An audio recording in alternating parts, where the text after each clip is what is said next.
Pada video kali ini akan dijelaskan oleh om saya. Tolong diperhatikan ya, nanti om saya marah. Baiklah, kita langsung saja. Kawanku semua.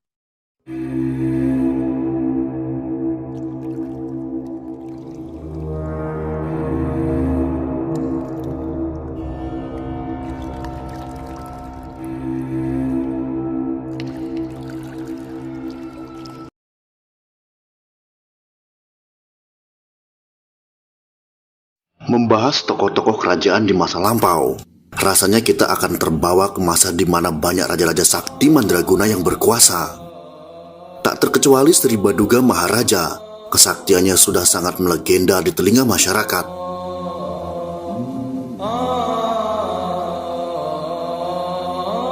Terlepas dari benar atau tidaknya kisah tersebut, tapi nyatanya tidak sedikit masyarakat yang percaya Sri Baduga Maharaja lebih dikenal dengan julukan Prabu Siliwangi saat ia menjadi raja dari Pakuan Pajajaran. Julukan tersebut berasal dari tokoh Prabu Wangi atau Prabu Linggabuana, raja Sunda yang gugur dalam Perang Bubat. Siliwangi sendiri berasal dari kata silih yang artinya pengganti, dan Wawangi yang berarti pengganti Prabu Wangi.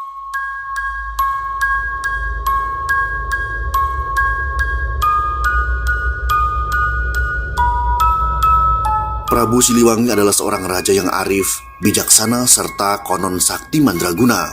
Ia terkenal gemar bermeditasi untuk meningkatkan kesaktiannya. Bahkan ia hampir tak pernah melewatkan kegemarannya itu walau sedang dalam pengembaraan.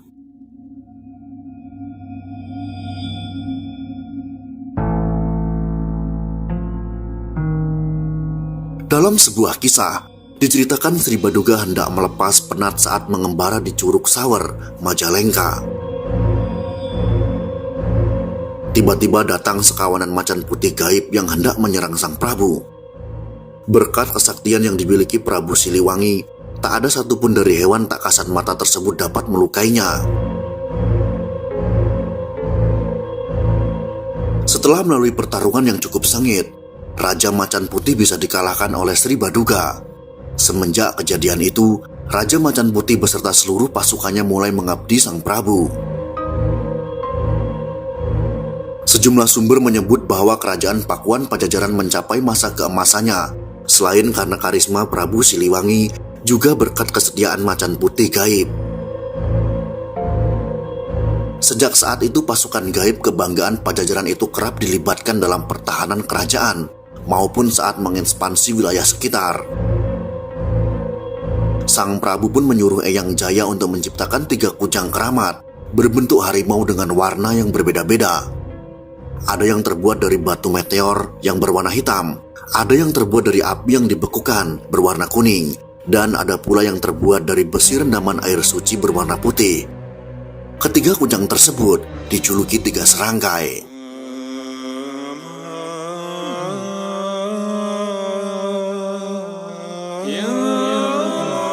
Berdasarkan legenda, Prabu Siliwangi juga mewarisi kesaktian yang ia miliki kepada anaknya, yaitu Raden Kian Santang. Namun karena kesaktian dari ayahnya tersebut, Kian Santang sering merenung karena tak ada satupun yang dapat menandingi kesaktiannya. Alkisah seorang kakek yang ditemui Kian Santang memberitahu bahwa di Mekah ada seorang bernama Sayyidina Ali yang dapat menandingi kesaktiannya.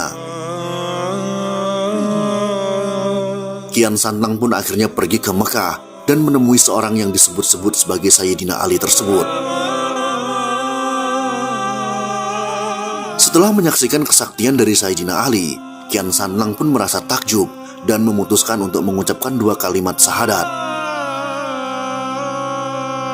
Sepulangnya dari Mekah, Kian Santang pun menceritakan pengalamannya dan mengajak ayahnya untuk masuk ke dalam agama Islam. Prabu Siliwangi pun jelas menolak ajakan tersebut.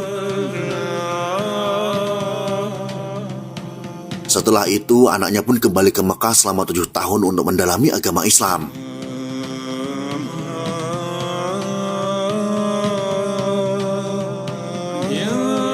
Tujuh tahun berlalu, Kian Santang mendapatkan amanat untuk menyebarkan agama Islam dan kembali mengajak ayahnya untuk mengucapkan kalimat syahadat.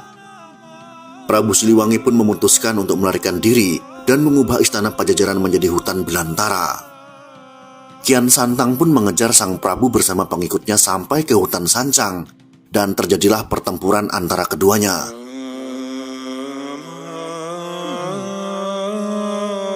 Untuk menghindari perkelahian dengan anaknya, Prabu Siliwangi bersama pengikutnya memutuskan untuk moksa.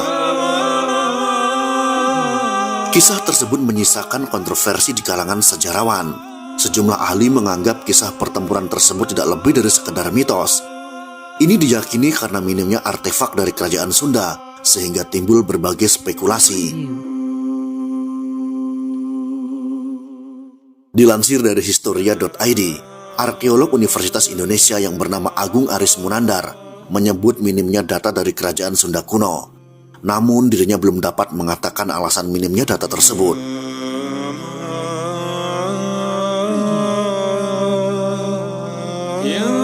Legenda Prabu Siliwangi memang sudah tersohor di Siantero tanah air. Namun untuk membuktikan kebenaran dari legenda tersebut, perlu penelitian lebih lanjut dan mendalam. Saat ini yang dapat diteladani dari Prabu Siliwangi adalah tekadnya agar tidak terjadi pertumpahan darah dengan keturunannya sendiri.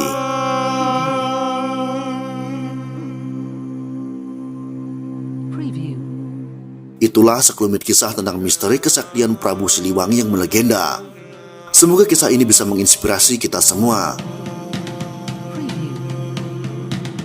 Jika kalian suka dengan video ini, silahkan berikan jempol ke atas. Dan jika kalian menganggap video ini bermanfaat, maka bagikanlah untuk teman-teman Anda yang lain. Terima kasih sudah menonton.